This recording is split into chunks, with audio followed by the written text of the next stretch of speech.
جب امام حسین قصر بنی مقاتل پر پہنچے، ایک یہ کردار تھا کہ جس کے پاس امام حسین نے اپنے نمائندے کو بھیجا، حجاج بن مسروق کو، زوجہ کے بیدار کرنے پر وہ آیا۔ جب امام حسین کے پاس آیا نا تو آئے تھے اپنے مسلک کے ساتھ، خیمے سے نکلے ہیں حسینی ہو کر، خیمے سے نکلے ہیں حسینی ہو کر۔ اب زہیر اس عنوان سے نہیں پہچانے جائیں گے، اب زہیر حسین ابن علی علیہ السلام پر اپنی ذات کو، اپنی جان کو، اپنی روح کو فنا کرنے والے پہچانے جائیں گے۔ اب ایک اور کردار میں آپ کو بتاتا ہوں، قصر بنی مقاتل پر امام حسین پہنچے، بہت آپ نے نام سنا ہوگا، عبید اللہ ابن حر جوفی۔ یہ راہزن تھا، اسی مسلک کا تھا جس کے زہیر تھے، ساتھ ساتھ راہزن بھی تھا، جنگ میں امیر المومنین کے مد مقابل بھی تھا، گناہوں سے زندگی لبریز تھی۔ اب یہ حسین جیسے آقا ہیں، آقا ابھی آپ نے دعائے کمیل پڑھی ہے نا، کیونکہ ذات حسین ابن علی فنا فی اللہ کی منزل پر ہے نا، اب حسین بھی جس کو بخش دے گویا اس کو خدا نے ہی بخشا ہے۔ سمجھے اس بات کو؟ کبھی ہم شاعری میں کہتے ہیں نا کہ خدا نے نہیں دیا، حسین نے دیا۔ آقا یہاں دینا ایک ہی ہے، جب وہ دے گا جبھی حسین دیں گے۔ حسین کو جدا کیوں سمجھ رہے ہیں آپ؟ آئینہ تمام صفات ہیں۔ اب امام حسین علیہ السلام نے اپنے ایک اور نمائندے کو بھیجا، عبید اللہ ابن حر جوفی کے پاس، اس نے آنے سے انکار کر دیا۔ زہیر کے پاس صرف حجاج کو بھیجا تھا، حجاج بن مسروق کو، زہیر آ گئے تھے۔ اس نے نمائندے کے کہنے پر نہیں آیا، امام حسین کاروان ہدایت لے کر، سامان ہدایت لے کر، اسباب ہدایت لے کر خود عبید اللہ ابن حر جوفی کے خیمے کی طرف گئے۔ امام حسین خود بے نفس نفیس امام حسین پہنچے۔ اس نے امام حسین علیہ السلام کو دیکھا، امام حسین نے اس کو دعوت دی، کہا تم نے اپنی زندگی بڑی آلودگیوں میں گزاری ہے، لشکر حق کی طرف آ جاؤ، گناہ بخشوا دوں گا، گناہ بخشوا دوں گا۔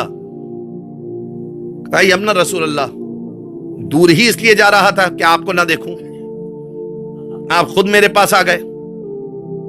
آپ ایسا کیجئے، یہ میرا گھوڑا لے جائیے، یہ کچھ دینار لے جائیے، یہ تلوار لے جائیے۔ امام نے کہا نہیں، مجھے یہ نہیں چاہیے، نہ تمہارا گھوڑا چاہیے، نہ تمہاری تلوار چاہیے، نہ ہی تمہارے دینار چاہیے۔ اگر اس کربلا کے واقعے کو اگر آپ 1400 سال پرانا واقعہ سمجھیں گے نا تو پھر ہم سے بطور ثواب یہاں سے 2 آنسو لے کر خدا کی بارگاہ میں حاضر ہوں گے، لیکن اگر اس کو درس زندگی سمجھیں گے تو حسین ابن علی علیہ السلام مجھ سے اور آپ سے ہم کلام دکھائی دیں گے۔ ہم میں سے کون نہیں چاہتا کہ میرے آقا مجھ سے کلام کریں؟ لیکن اب دیکھنا یہ ہے کہ میرا کردار خدا نخواستہ یہ نہ ہو کہ مجھ سے مولا کہے نہیں مجھے تمہاری سواری نہیں چاہیے، مجھ سے کہیں مجھے تمہاری خطابت نہیں چاہیے، پڑھنے والوں سے کہیں مجھے تمہارے سوز و سلام نہیں چاہیے، مجھے تم چاہیے ہو۔ تم میں سے کتنے افراد ہیں جو میری راہ میں آنے والے ہیں استقامت کے ساتھ؟ پھر سید الشہداء کا جملہ میرے سامنے آئے، الناس عبید الدنیا، لوگ دنیا کے بندے ہیں، الدین لائق علی السنتہم، دین ان کی زبان پر ایک ذائقے کی مانند ہے۔ جب بلاؤں میں گرفتار ہوتے ہیں نا، قلت دیانون، تو دیندار بڑے کم نظر آتے ہیں۔ کہا مولا میرا گھوڑا لے جائیے، اپنا رسول اللہ میرا گھوڑا لے جائے، کہا نہیں چاہیے۔ پیسے لے جائیے، نہیں چاہیے۔ تلوار لے جائیے، نہیں چاہیے۔